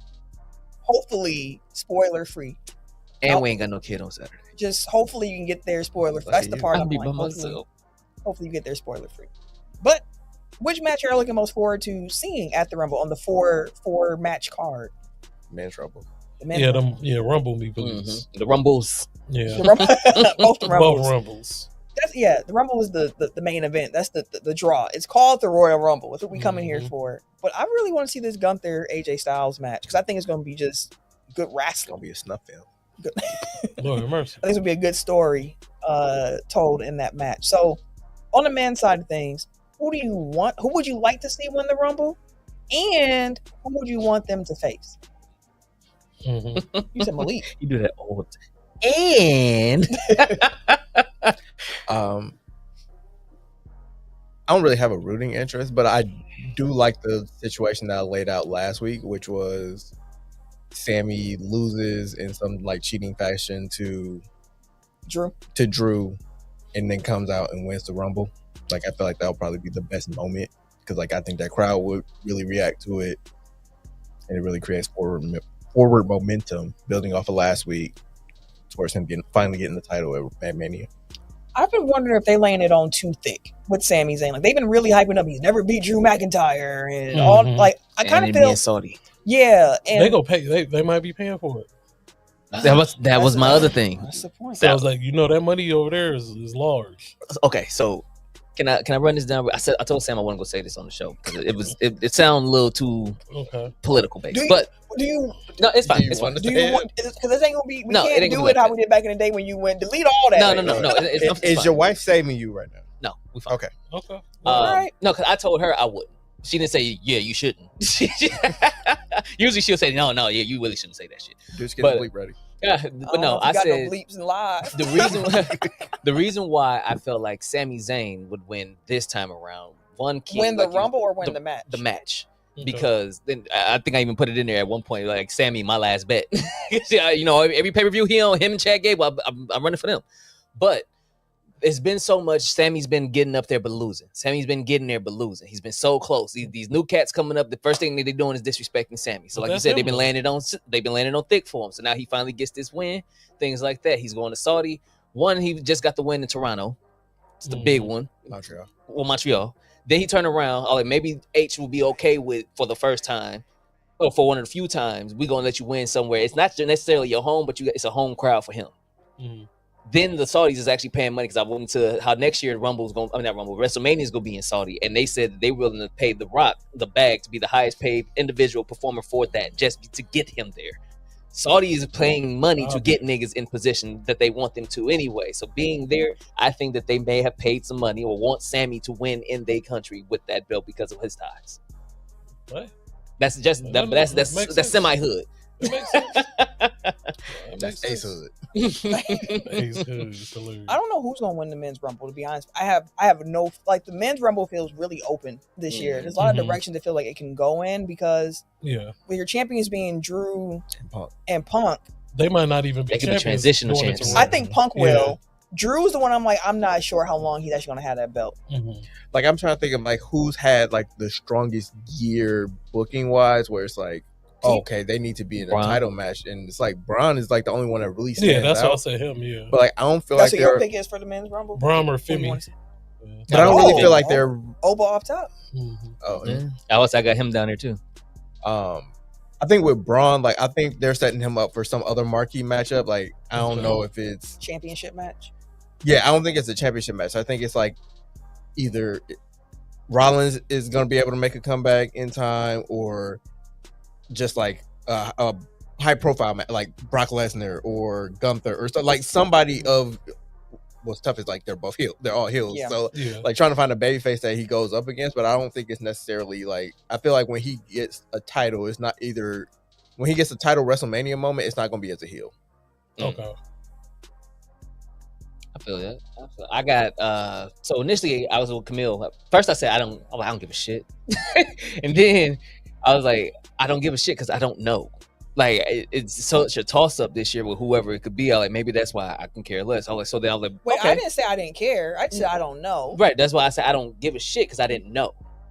So then I went from okay, who would I want since I don't know who would win, or who would I want, or who do I think also might be getting the semi push? So I landed on Finn. Finn has been getting a little push lately. Finn was Triple H's boy. Finn was the first champ. He ain't really got a shot. And really, honestly, him getting hurt when he got caught up and won the belt killed a lot of NXT cats behind him because Vince didn't trust NXT folks because they kept getting hurt when they got caught up. Him being the prime example. But him and H has been boys forever. So I feel like, and at this point, he didn't have a title match now. He interrupted. He didn't had a high profile match with like he's been in the main title picture now for like the last couple weeks. So then you give him the Rumble win. You start reinvigorating Finn. They gave him his old music back and everything. Shoot, like I've low-key thought that this Finn thing, the old music is super hard. I think the Finn thing, I'm not sure if it's leading to a championship match. I think that's leading to the Dom Finn feud. Yeah, you think so? Yes. I mean, it's been a lot of him get out of, but it's been a lot of push get out of here. Get out of here. I think it's going to be Finn and Dom before Finn is actually back in the main title picture of any sort. Yeah, let me get this title off you real quick. Yeah, especially like with like Rumble wins and especially high profile Mania matches, like it's usually like that's the crest of like the popularity. That's not you got to heat them up to get to that. Let me preface that with CM Punk, not CM Punk. Finn beat the shit out of CM Punk, interrupted AJ Styles CM Punk title match last night because he was told he's not in the Rumble, which caused him to snap and beat the shit out of the champ. Right. That's why I'm like, he's still in the main title picture. I think what he'll do is he's not in because of it's at capacity. I think he gonna whoop somebody ass, hop his ass in the Rumble and take their spot. He might. So that's why I'm like, I'm there with him. That's just this would be kind of, I can see that happening-ish. The other one is Oba with Ken, Oba Femi. Be the first one to like come in as a rookie because his aura's so big, win the Rumble. None of y'all think Cody gonna win the third time this year? Hell no. Dang. And I love you, know I love Cody. Actually, my first person was Roman.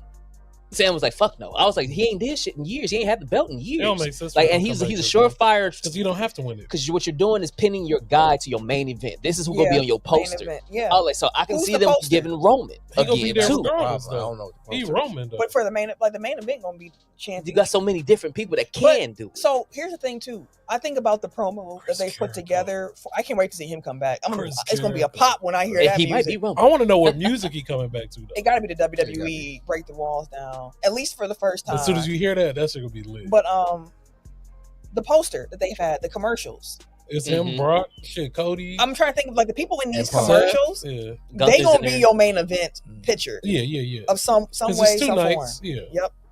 So, and even with the women's side, as we flip to that for the Rumble, It could be Mhm. Brock. that's part of why I think Liv Morgan is going to win the Rumble this year. It makes sense for her. She's to been win in it. every Oh, yeah. single Rumble. This is Yeah. going to be her ninth one at this I point. think it's only been like 7 or. It's she's been- I up think it's there. Been been 8. runner up at least twice. I think this is Mhm. the year Liv Morgan finally does win it, and then she gets that belt off of Stephanie back here, because that run It ain't ain't doing what it. they thought it was gonna be. But if Bianca comes back, Yeah, that's I a good said one. Bianca Bianca. Yeah, then because now you Bianca. said enough for Bianca J. Yep. Give it to us. That's what we Yeah. want. Yeah, But if she doesn't come back, then Liv. But Makes I- the most sense. to your point, Liv was eliminated. She was the last one eliminated in 23 and 24. Mhm. Roxanne Perez was eliminated in 25. She was on my short list of somebody who I would give it to. Who, too. Roxanne? Yeah. Okay. Because for her to be the last 2 last year too. Mhm. And then the year before, the last 2 years before was Liv, and I think Liv was hurt during the Yeah. Rumble last year, wasn't she? no, Liv has No, been in she's every back. single Mm. Women's Royal Rumble since 2018 when they started it. Her and Natalia are the only 2 women who have appeared in every single Women's Rumble, That's crazy. and I think Liv Yeah, gets I think her she get it victory this year this too. time. I'm with you though. I think she get her victory, especially too with the judgment, like how they kind of been playing it of Mhm. One- Actually, you know what? If she does win, I actually think Raquel will probably be the one to beat champ. Ooh, beat Valkyrie. Vakir. Ooh, and then it's And then you actually have a story ooh. there. Because, like, there isn't really any story with Liv Oh, yeah. Stephanie. I would like Mhm. that a lot. By the way, Sean Lynn said he got Jacob Fatu in the men's Fatu. Rumble. They've Yeah, been him really and Cody- playing up that I was blood gang I was just affiliation. gonna ain't they? say, I was like, they made Cody the golden boy for sure. And they put him with a hoodlum.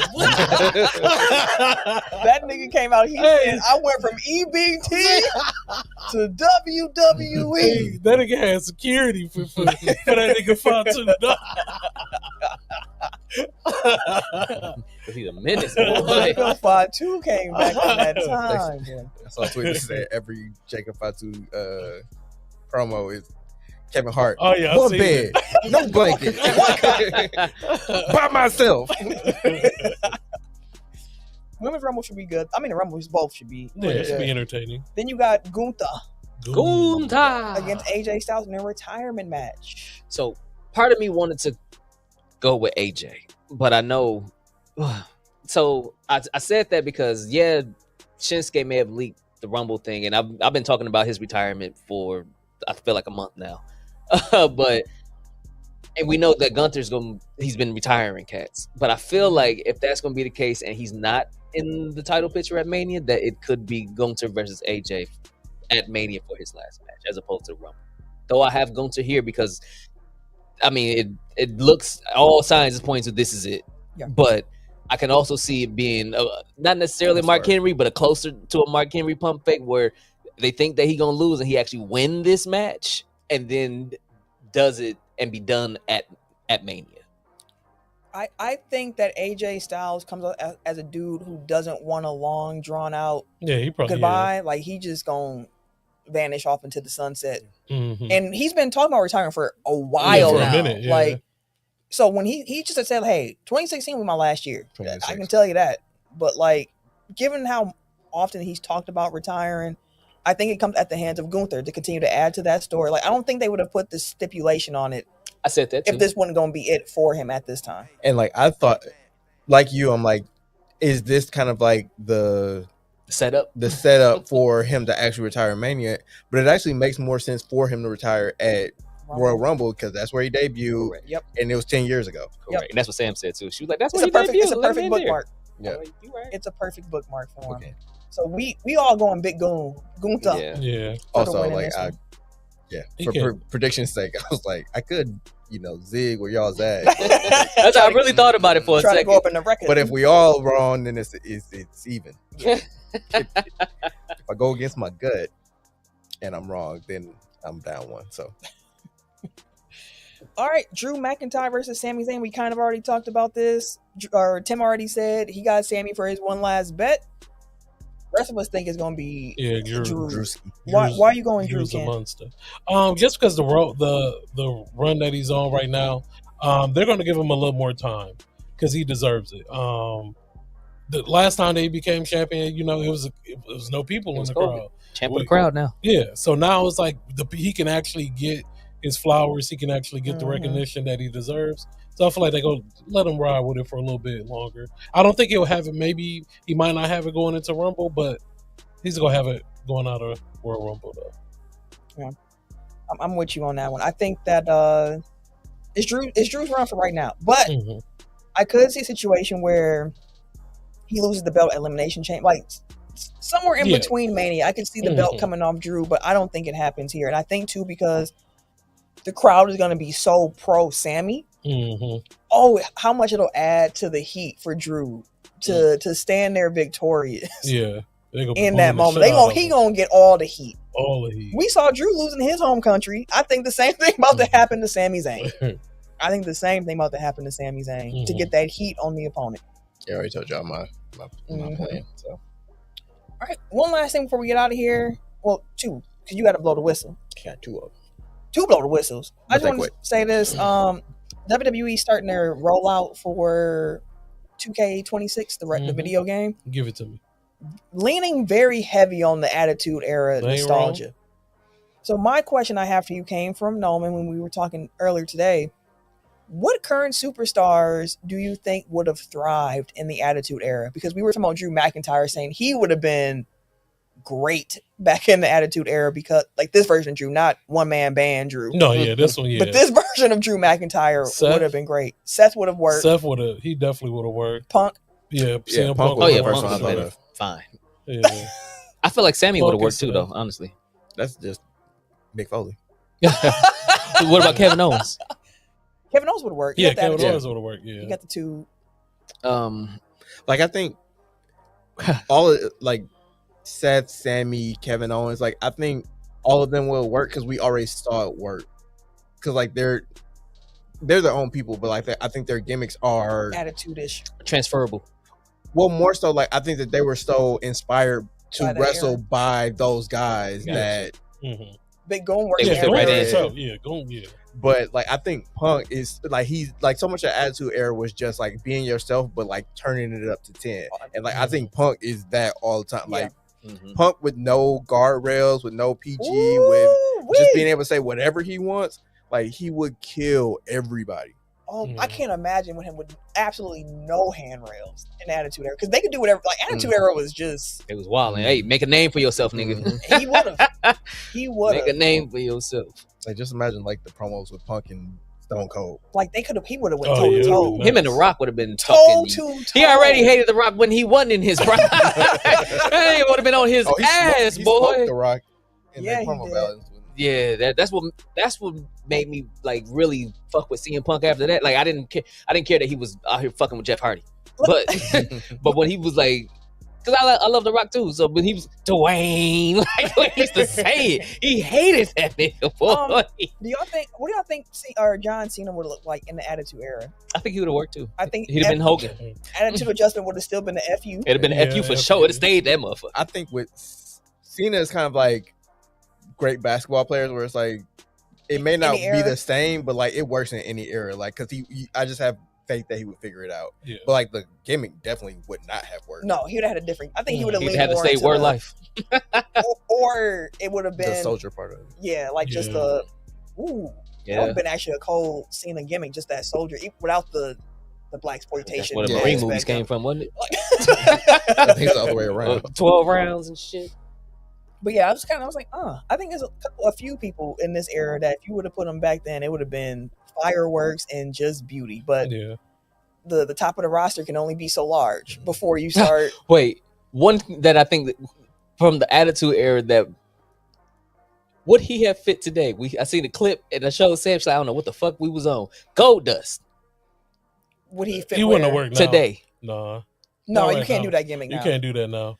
He was doing some wild stuff. He was super But that's what wild. made it, because we was looking at the when clip. he had Razor Ramon That's on the his clip chest. we seen. The Razor Ramon when he was sitting there kissing the camera and shit. Yeah, he was and he was super like, wild. what the fuck? Because they had to tone Gold Dust down as he got older. And we was laughing. I was like, They'd have got him out the paint today, my boy.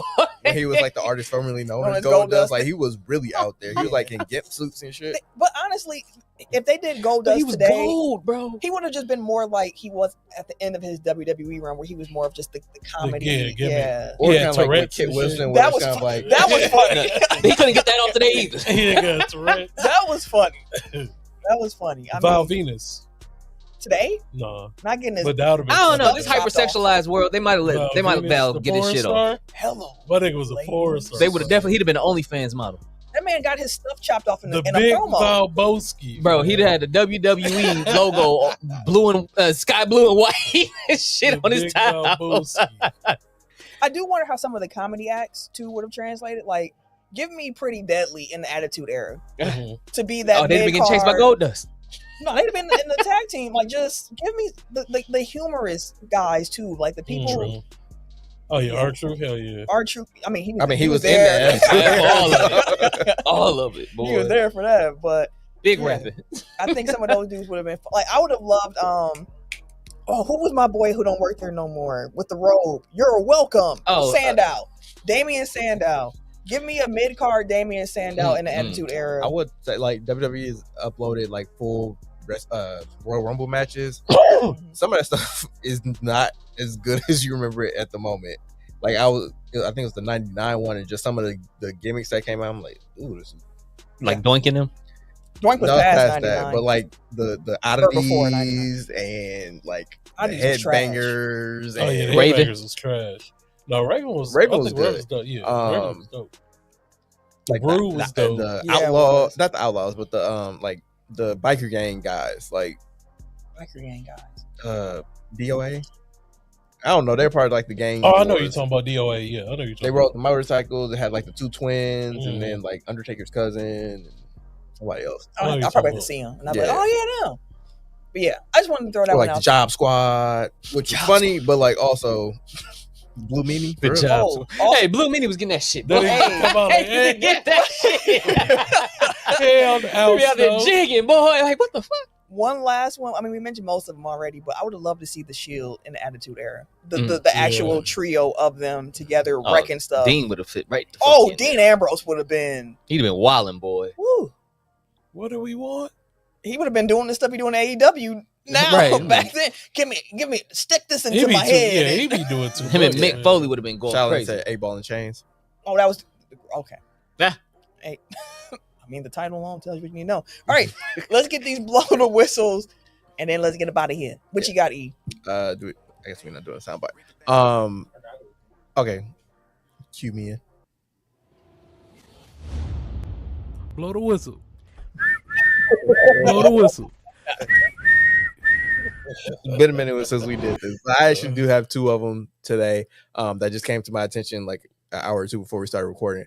First is it is ridiculous. Like regardless of how you feel about him, Bill Belichick is like the quintessential Yeah. first ballot Hall of Yeah, Fame absolutely. coach. Facts. Like there's Facts. no rhyme or reason to Yeah. him to not voting for him. Like let Nuts. alone for over 10 people to not vote Facts. for him. It's ridiculous. You motherfuckers too young and petty.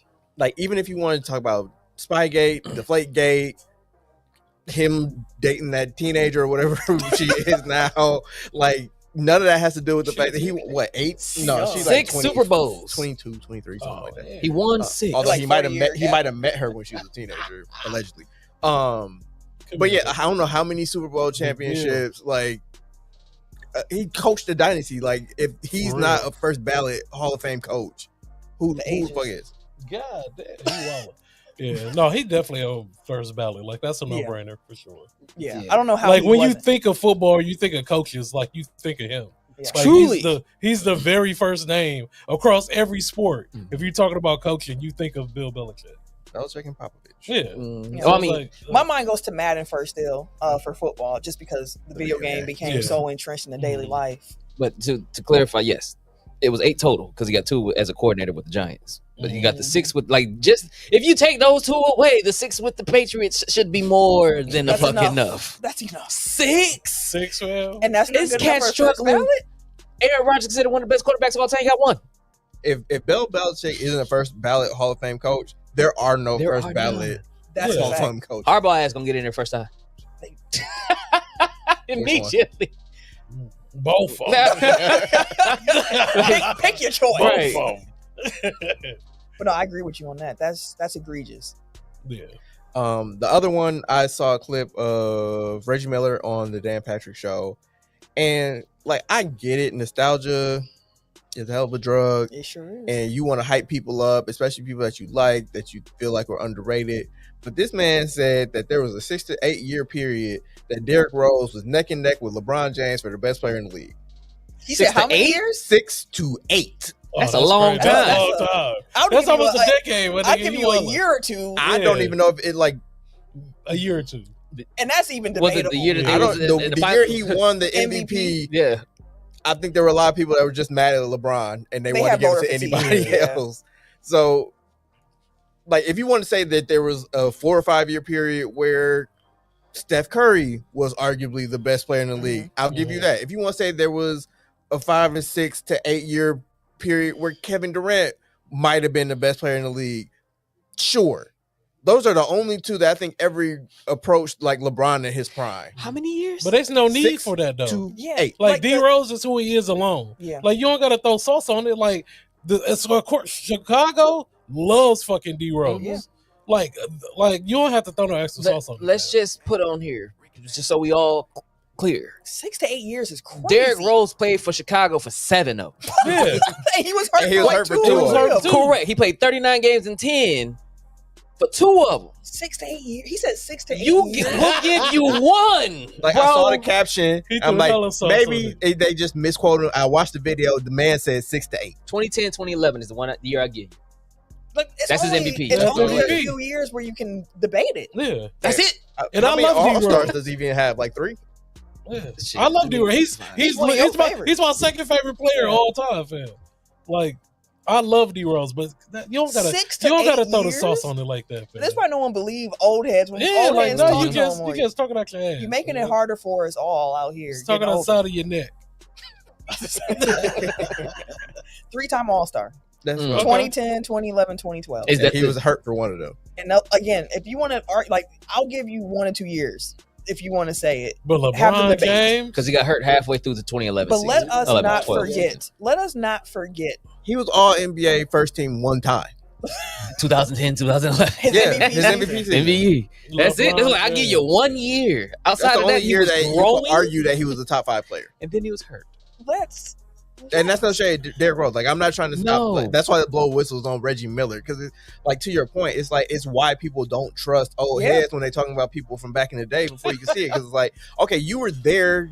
You might your I don't think his career overlapped with it, but he was definitely calling NBA games at that point. Yeah. He was being paid to watch NBA games and comment on them. So Oh like my you would God, think that Paul he would be George. somebody that would have authority to speak on that era, and it's like.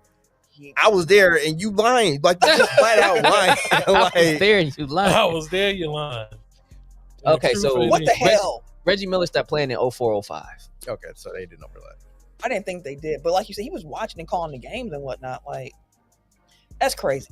That's crazy. To me. Shaolin said that statement is false, Mr. Miller. That's like Absolutely. when people be like, "Oh yeah, Mahmoud Abdul-Rauf, like that was Steph Curry before Steph Curry." It's like you can big up, They've definitely said that. you can big him up without lying. Like Yeah. he's not what it would have been. Like I don't know, man. Oh, You tried to. he tried. I told you that's he one of my tried favorite to- backup centers because he. He I tried was to gonna say end an Bobby old word. Portis. I was gonna say yoke. Yo, he got the yoke on it. Come on, old Come on, heads. heads and shit. No, that's one of them. Yeah, you gotta be a steward of the game. Yeah, bro. Like it's cool. You didn't even have to put that sauce on. Yeah, there, man, What's collard up, greens, Butterworth, like he was Collard cold green back in the Collard day. green Butterworth. He would have been Michael Jordan before bro? Michael Collard Jordan. He green Butterworth. just That saying needs to it. be- Someone write that name down. 'cause Exactly. That's gonna be used in Collard something. green Butterworth. That might be the name I use for my GTA character going Oh, forward. what? I'm just saying, it's always some nigga that nobody's ever heard of yeah. that would have been cold and is better than the best players today. That's why I always think a more interesting conversation normally with people who are older than me who watch more basketball is like, who are your favorite? Like, who in the era or some of the guys like we hear about Larry Bird? Yeah, it and should be an Magic opinion question. Johnson. Yeah, not Yeah. that what he did. Like that ain't the same thing. Like those are questions I find to be most interesting. Like I had when my Uncle Tony was going through the blood transfusions, and I was taking him to his appointments there. There's a documentary that I love, and it's called I think it's called New York Point Guards or Point Guards in New York. It's on Showtime, I believe. Oh yeah, I did see that. Yeah, A fantastic documentary about just all the point guards who came out of New York. Stuff. And we turned on. He first thing he said is Tiny Archibald gonna be in here? Because if he ain't, we ain't watching it. And I said they gonna mention Tiny. He said they better. That's my favorite. And I was like, oh really? He's like Tiny Archibald was the coldest in my opinion because he was so little. He did so much. Mm-hmm. That's where I'm like, okay, so I'm about to go look up Tiny Archibald clips and whatnot. But he ain't say that he was better than. He better than Chris Paul. Yeah, like it was just that was my favorite dude at the time. But Uncle Tony did hate Larry Bird. Who don't? He would not give Larry Bird credit. Fuck him. Come on, man. Larry Bird is cold. That's the Laker fan. You got it. That's true. That's true. You didn't even watch Larry Bird play. Exactly. I did not watch him play. And what I saw of it, I didn't like. That's hate. You and Uncle Tony got that in common because his Larry Bird opinions was all just pure hate. I think hate is fine when you acknowledge it. There we go. Oh yeah, he did. I hate him. Full disclosure, I hate that dude. That's all I need. I'll stand on all my hate. Before we get out of here, what athlete do you hate the most? Paul George. What one? No, Paul George. I think he know. Paul Pierce is number one. And then the other Paul George. Just Paul. Except Paul, his guy. Except Chris Paul. You know, he the cool. I really can't stand Jaylen Brown. We we have talked about that. And Tatum. Taking out of it like the dudes that are actually like criminals, like yes, that are actually criminals. But like just sports hate. Jaylen Brown. I can't stand Paul honestly, Pierce. it's most of the Celtics. Yeah, I was like, Celtics team on here. Marcus Smart. Fuck them all. How do you feel about Marcus Smart now that he's on your team? Oh, he was running around the blast. I still don't like the nigga. He needs to be starting for y'all going forward. He need to, but yeah, like Marcus Smart, Jaylen Brown, Al Horford. About him. He still got that stench on him or something. I don't know. That stench is crazy. So, Mike Dunleavy Jr. is one named in the comments by Shells here. You don't like him? That's you hate him. Probably from that Bucks series, with the Bulls. Which is also funny when people were like, the Warriors going to trade for Warriors going to trade for Giannis. Like, do you remember what Giannis did to their general manager? He did. Yeah, Mike Dunleavy is the general manager of the Warriors. Crazy. But out there wilding on Kaminga. Jalen Ramsey. Hate him. Ooh, Jalen Ramsey from Shaolin. I don't know what comes to mind for me. It's more so team situations where I can't stand them. Yeah, more so the fans. We know who you hate. Cowboys fans, Bears fans. Some Laker fans. I'll say Laker fan. Every team can't like. Exactly. Because they be obnoxious. I don't be obnoxious. I will say, anytime I have to describe the pod, and I'm like, three of us are just like local sports fans, and then the other one is fans, and I name off your teams. They're like, ugh. Everybody wants to be like, how? What? Bandwagon. I like what? You had to catch them at a certain time. How is it a bandwagon though? It just don't make no fucking sense that your team is Boston, for Los baseball. Angeles. I play baseball. Chicago. Hey, bro, relax. Like, it's all over the fucking. You on the East, West, and Midwest, my nigga. Like, where you at? The only Boston team I like is the Red Sox. Man. Relax. I just said you on the East, West, and Midwest. Like, where you at with it? You got all three of those teams here in Wisconsin. You're like, none of them. And your second team is the Cowboys. Huh? Ain't your second He ain't football team the disputed. Cowboys? No, it'd be Pittsburgh if I had a second one. There was a time where he said Cowboys, right? He did say that before. But it Like, was Pittsburgh. But how is it no Wisconsin? He liked the Brewers. Yeah, I'll fuck with Barely. I'll fuck with the Brewers. I thought you liked the Cubs. I like the Cubs. See who you like? Bandwagon. He's a sports polygamist. No, the Brewers are the only home team that I would legit root for. He fuck with us now that we win it. Doc Rivers, Bob here, popping ass himself. Let's get out of here, y'all. Wait, what? Did y'all not hold on? We said Doc Rivers popping. Doc Rivers was popping. Hey, the Lakers dropped it low. Watch the screen. Is it? We out of here, ladies and gentlemen. That nigga's like, watch out. Let me show you how it's done. Either popping it or you whooping it. Hey, this man touching his knee, touching his toes, man. Oh. He was touching his toes. We out of here. That's the show for this week. Big Doc energy. Was it outro? Big Doc energy. We hope y'all enjoyed the show. Make sure y'all follow the podcast on all the platforms at Technical File, TECKNICALFOUL. Oh, nigga. Sick of this shit, boy. Nigga.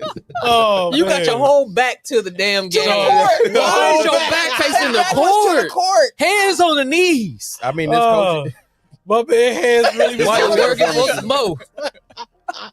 coaching performance is essentially him taking the deuce on the court anyway, so might as well. Oh, Hope y'all man. enjoyed it. We'll be back next week with more Tech File.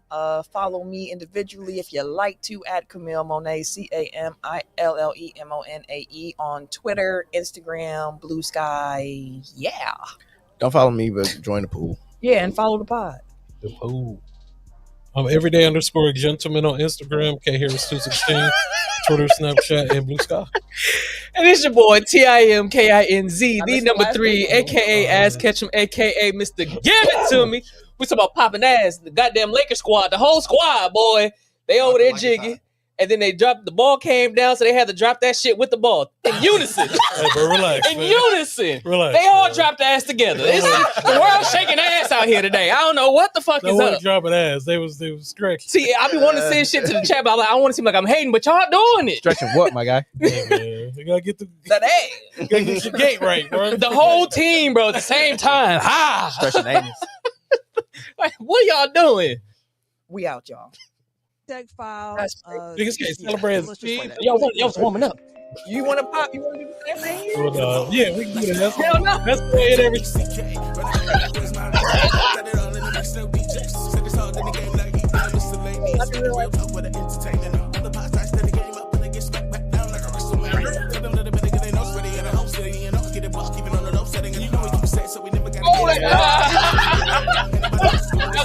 it. Yeah. Definitely started. Oh, didn't he miss? Oh, no, he missed two after that. Oh, that's a very basic.